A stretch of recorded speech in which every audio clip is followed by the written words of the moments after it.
Sobat investor semua, apa kabar semuanya? Iya, jadi hari ini gue ingin mereview investasi gue di Ethereum di aplikasi Pintu selama 10 minggu. Kira-kira bagaimana perjalanan gue selama 10 minggu ini? Nah, dan di sini gue juga akan memberikan sedikit info seperti biasanya. Penasaran info apa itu dan juga bagaimana reviewnya? Simak videonya setelah yang satu ini.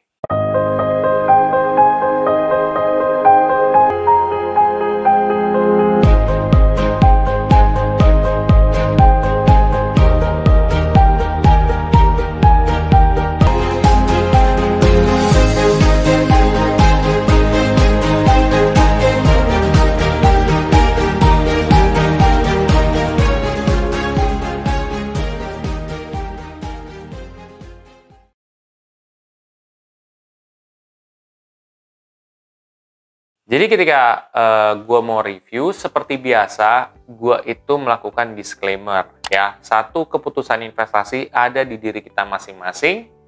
Kedua, investasi itu mengandung resiko. Oke, salah satu resikonya adalah penurunan.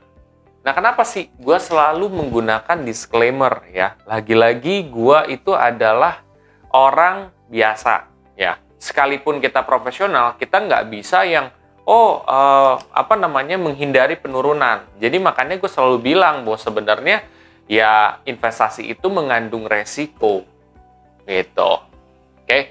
Nah, kita mulai aja dari reviewnya. Yang pertama, gimana sih review gue selama 10 minggu ini? Nah, 10 minggu ini ternyata hasilnya adalah positif, guys. Positif. Nah, gue shock kan, wow, kok sekarang udah positif gitu. Bukan break even point atau apa, ini udah positif. Gue udah untung sekitar 20 ribuan lah gitu, 20 ribu gitu. Dari investasi gue di Ethereum. Kalau misalkan kalian mengikuti perjalanan gue dari awal nih, dari gue invest di Ethereum, ya 3 bulan sebelum lah gitu. Katakan kan ya 10 minggu jatuhnya kayak 3 bulan lebih lah. Kalian kalau ikutin itu lihat tuh pasti banyak minus gitu. Dan masih banyak banget minusnya dan minusnya dalam. Nah, tapi di minggu ini gue udah plus. Nah, kenapa bisa begitu? Karena ya itu adalah bagian atau proses dalam kita mencapai kesuksesan investasi. Dan tidak ada cara yang instan untuk lo tiba-tiba plus. Ya. Jadi, cara gue adalah investasi rutin aja. Dan ternyata proven kan, itu benar-benar ya bisa membuat kita positif. Ada orang yang bilang, oh nggak mungkin positif tuh. Harusnya harga di sini baru kamu beli gitu. Jangan pas harga di sini kamu beli. Tapi ternyata itu terbantahkan. Kenapa? Karena gue dengan strategi gue, benar kan, itu positif gitu. Cuman ada momen dan timingnya aja gitu. Dan strategi gue tuh kenapa gue benar-benar suka. Karena lu tuh nggak mesti harus pinter untuk lu menjadi seorang yang investor berhasil sebenarnya. Yang penting lu tuh dedikasi dan kesabaran gitu doang. Kalau lu nggak sabar, udah pasti lu gagal dalam investasi. Itu udah pasti gitu. Kenapa gue sampai bilang kayak gitu? Karena lu harus melalui banyak minus dan banyak, ya maksudnya beberapa influencer juga di luar sana yang ngasih tahu dia plus, tapi mereka tidak menunjukkan yang minusnya. Ada nggak sih orang yang nunjukin? Ada, tapi tidak semua. Kenapa bisa seperti itu? Asumsi gue adalah karena memang ya kalau misalkan naruh portofolio yang positif, itu akan lebih menjual gitu, atau akan lebih banyak penontonnya. Karena orang basically nggak mau rugi gitu, atau nggak mau ya mengalami floating loss. Dan itu adalah fake, itu adalah ya itu sesuatu hal yang sebenarnya harus dibuka gitu. Supaya lo tahu dan lo tidak kaget ketika itu minus. Nah, makanya bedanya gue dengan influencer lain itu adalah gue ngebuka gitu per minggu gitu ya. Per minggu, bisa jadi per 2 minggu gitu portofolio gue. Supaya apa? Supaya kita terbiasa gitu. Kalau kamu ngelihat minus, itu bukan suatu hal yang harus dikhawatirkan gitu ya. Karena semua investasi juga minus gitu. Kan nggak selalu dia plus mulu. Nah, itu yang gue mau pengen bukain tuh matanya ke sobat investor mungkin yang masih pemula gitu, supaya oh ternyata begini loh, semua ada prosesnya. Ya nggak mungkin juga kan, sama aja kayak hidup lu nggak mungkin kayak bisa hidup enak tanpa lu mengalami hidup susah sebelumnya. Atau suatu hari nanti lu bakal diuji sama Tuhan. Sama aja gitu. Dan ketika orang bilang bahwa Jess, ajarin dong untuk supaya bisa untung terus. Jawabannya adalah yang nggak bisa gitu. Karena itu tergantung dari instrumen yang lo ambil. Kedua, itu adalah tergantung dari market gitu. Pasarnya gimana gitu. Kalau memang pasarnya emang lagi bagus ya bagus. Lagi jelek ya jelek. Tapi kalau kita lihat belajar dari masa lalu, itu setiap yang jelek itu pasti akan dilewatin juga. Dan ada fasenya di mana ada bagusnya juga. Ya, kurvanya. Jadi gue hanya belajar dari situ dan ternyata ya berhasil. Nah, lalu akan timbul pertanyaan baru lagi. Jess, apakah setelah ini masih bakal terjadi minus apa enggak? Nah, ini pernah ada juga di kolom komen. Gue akan jawab, akan terjadi minus. Nah, itu kan gue ngomong to the point loh. Maksudnya jujur aja. Iya, ini akan balik lagi turun. Tapi, menurut pandangan gue, dia tidak akan separah sebelumnya gitu. Karena ini walaupun dia turun, itu dia cara dia untuk menstabilkan harga gitu. Ya, jadi untuk stabil gitu loh. Jadi pasti ada turun, nanti dia naik lagi. Turun, dia naik lagi. Sama aja lah kayak misalkan lu lihat kurva saham ya.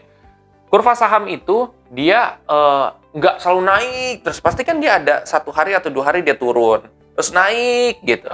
Kayak gitu, itu adalah cara dia untuk menstabilkan harga juga. Sama seperti cryptocurrency, terutama di Ethereum ini gitu ya. Jadi kalau misalkan ada minus, ya bukan sesuatu hal yang ditakutkan juga. Itu ya. Dan di saat seperti ini, di saat gue untung alhamdulillah 20.000 ya, gue top up lagi guys. Dan top up gue lebih banyak dari sebelum-sebelumnya, yaitu 100.000 ya. Sebenarnya minggu lalu gue juga lupa mention bahwa gue juga top up 100.000. Sekarang gue top up 100.000 lagi. Caranya gimana? Ya gampang aja, gue tinggal klik di Ethereum, terus klik buy, terus habis itu udah deh, gue ikutin prosesnya aja. Karena gue udah ada dana nih di aplikasi Pintu, jadi kayak ya udah nanti tinggal dikurangin aja, seperti itu. Jadi gampang. Tapi ini adalah strategi gue guys. Setiap orang punya strategi yang beda-beda, tapi gue tidak bisa bilang bahwa strategi itu oh salah, strategi itu jelek. Enggak. Semakin lu berpengetahuan akan cryptocurrency atau investasi, semakin kecil lo mengharamkan strategi lain. Itu aja. Ya, semakin gue ngerti trading, semakin gue ngerti tentang cryptocurrency, semakin gue ngerti saham, semakin gue ngerti reksadana, semakin gue ngerti peer-to-peer. Nggak ada semua yang jelek sebenarnya. Semua punya plus dan minus sendiri. Ya, tergantung dari elunya, tujuannya apa, profil resikonya kayak gimana, sesuaiin aja. Udah gitu, dan terima prosesnya itu seperti apa. Investasi yang benar itu adalah investasi yang beresiko, bukan investasi yang tanpa resiko. Nah, ini buat sobat investor pemula juga dapat edukasi ini di sini, ya. Tuh. Jadi sebenarnya di video ini menurut gue sangat bagus banget gitu, apalagi buat kalian yang masih pemula. Ini bisa menjawab pertanyaan juga bahwa gue tuh sebenarnya walaupun udah berpengalaman juga sebagai investor, itu pun juga ada kemungkinan untuk salah. Begitu pula dengan, nggak usah gue, ya. Lo lihat Warren Buffett, Pak. Warren Buffett adalah seorang investor saham yang memang terbaik di dunia gitu. Tapi lo lihat, ketika ada salah satu wawancara beliau yang bilang bahwa Warren Buffett, lo pernah salah nggak sih? Ya, pada saat itu Warren Buffett bilang gini, kamu punya buku nggak? Nah, kalau kamu punya buku, saya akan tulis kesalahan saya, 1 buku itu penuh. Artinya apa? Seorang investor terhebat saja, kesalahannya itu banyak, bisa 1 buku. Apalagi kita. Ya, jadi ya itu dia. Jadi tidak ada yang bisa benar-benar, oh kamu strategi udah pasti benar, pasti untung. Nggak ada. Karena kalau kayak gitu, udah pasti itu adalah penipuan. Ya, yang ada kenapa kita bisa untung misalkan mayoritas, ya ini mayoritas ya, bukan selalu untung ya. Itu karena mengambil instrumen yang ada resikonya, tapi resikonya itu kecil ya, atau yang beresiko kecil lah, lebih enak ya diomongin. itu, maka akan lebih banyak kalian lihat positif. Contoh, reksadana pasar uang. Ya, gue mau review berminggu-minggu juga banyak kan positif, Pak. Karena walaupun dia turunnya nggak bakalan kerasa. Paling minus 0,0 berapa gitu. Ya kayak gitu. Nah, jadi kamu harus tahu instrumen apa yang harus kamu pilih. Tapi kamu juga tahu kalau misalkan instrumen yang selalu menampilkan rata-rata keuntungan, itu biasanya keuntungannya seiprit atau kecil. Itu tuh. Jadi yang lo mesti tahu. Itu sih, mudah-mudahan pengetahuan ini dapat membantu sobat investor juga untuk mengerti lebih dalam soal cryptocurrency dan investasi secara general. Nah, buat sobat investor yang sebenarnya mungkin ingin mendalami lagi, kamu bisa ikutin tuh di playlist saya di trial trading dari awal sampai sekarang. Ya, dari awal sampai sekarang lo pelajarin aja, lo tonton aja. Sekarang lo dapat ilmu tidak sesusah zaman gue dulu gitu. Lo tinggal duduk manis, lo ikutin aja.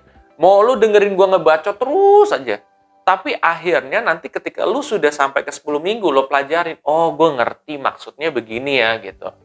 Sometimes ketika kita nggak ngerti sesuatu, kita paksa aja untuk terus rutin. Lama-kelamaan, entah di video keberapa, kamu akan ngerti. Oh, maksudnya di situ. Gitu. Karena gue dulu ketika belajar juga kayak gitu. Dan gue yakin kalian tuh bisa lebih cerdas dari gue. Kenapa gue suruh kalian untuk nonton dibandingkan untuk bertanya? Ya, karena ketika kalian misalkan udah banyak nonton, kalian tuh sebenarnya udah ngerti sendiri. Dan ketika ada pertanyaan itu, nggak perlu kalian harus nyari website, kamu udah tahu jawabannya. Jadi kamu udah memahami konsep. Nah, nanti di video selanjutnya mungkin gue akan coba jelaskan lebih dalam lagi ya, manfaat dari memahami satu konsep dalam investasi. Itu aja guys. Kalau kalian misalkan mau daftar awal di aplikasi Pintu, kamu bisa pakai kode referral saya yang ada di bawah ini juga. Ya, kalian bisa dapat 5.000 sampai 1 juta. Jadi lumayan banget kan untuk nambahin investasi kalian. Itu aja. Kalau kalian merasa video ini sangat bermanfaat, please share aja ke sobat investor yang lain. Dan jangan lupa untuk subscribe, like, dan komen di video gue. Sampai jumpa di video gue selanjutnya. Terima kasih.